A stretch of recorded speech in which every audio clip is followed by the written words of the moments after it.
Hi everyone, চলে এসেছি আবারও একটা নতুন মিনি ব্লগ নিয়ে। আর আজকের ব্লগে তোমাদের সঙ্গে শেয়ার করব হুগলি জেলার বিখ্যাত অরন্ধন উৎসব, বা যেটাকে আরান্দ বলা হয়ে থাকে। এটা মেনলি হচ্ছে মা মনসার ভোগ দেওয়া হয়। তো অনেকের বাড়িতে বিশ্বকর্মা পুজোর দিনও হয়ে থাকে। তো আমার শ্বশুরবাড়িতে এটা মেনলি ভাদ্র মাসে লক্ষ্মী পুজোর পরের দিন করা হয়ে থাকে। এখানে এই দেখো সোহাগ ও দাদুর সঙ্গে সজনে শাক বাচ্ছে। তো এটাতে সমস্ত কিছু ভাজাভুজি আর যা যা হয় সব কিছু তোমাদের দেখাচ্ছি। তো রান্নাটা শুরু হচ্ছে এই আমড়া পাতা, ওল আর কাঁচা তেঁতুল এটা সেদ্ধ করে।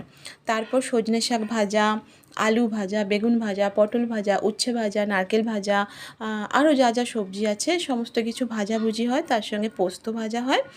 আর মা মনসার ভোগে যেটা দেয়া হয় সেটা হচ্ছে তোমার মাছ পোস্ত আর একটা সবজির টক।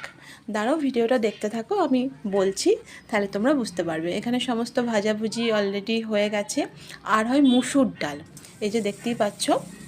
তো এগুলো সব যেদিন রান্না হবে সেদিন রাত্রেবেলা আর কি রান্নাটানা কমপ্লিট করে রাত্রেবেলা ঠাকুর ঘরে কলা পাতা ঢাকা দিয়ে মাকে ভোগ দেওয়া হবে। পরের দিন সেটা পুজো হবে, তারপর সব খাওয়া দাওয়া হবে। মানে পরের দিন ঠান্ডা খাওয়া হবে, যেটাকে পান্তা খাওয়া হয়। আর এই যে যেটা বলছিলাম সবজির টক, এটা হচ্ছে যা কিছু ভাজাভুজি হবে সমস্ত সবজি দিয়ে একটা টক করা হবে। আর এটা হচ্ছে মাছ পোস্ত, দেখতেই পাচ্ছ। তো এই মাছ পোস্ত আর সবজির টক এটা মেনলি ভোগের জন্য রাখা হয়। এখানে সমস্ত কিছু আমাদের কমপ্লিট হয়ে গেছে। এবার ঠাকুর ঘরে ভোগ সাজিয়ে দেওয়া হয়েছে। মা কলা পাতার ঢাকা দিয়ে সমস্ত কিছু ঠিক করে রেখে দিয়েছে। তারপর গোবরের দণ্ডি কেটে দিচ্ছে, কারণ যাতে কোনো রকম পোকামাকড়, টিকটিকি, আরশোলা যাতে না আসতে পারে। তো এটাই আজকে আমি তোমাদের সঙ্গে শেয়ার করলাম। অনেকেই হয়তো জানো। তো কেমন লাগলো অবশ্যই কমেন্টে জানিও।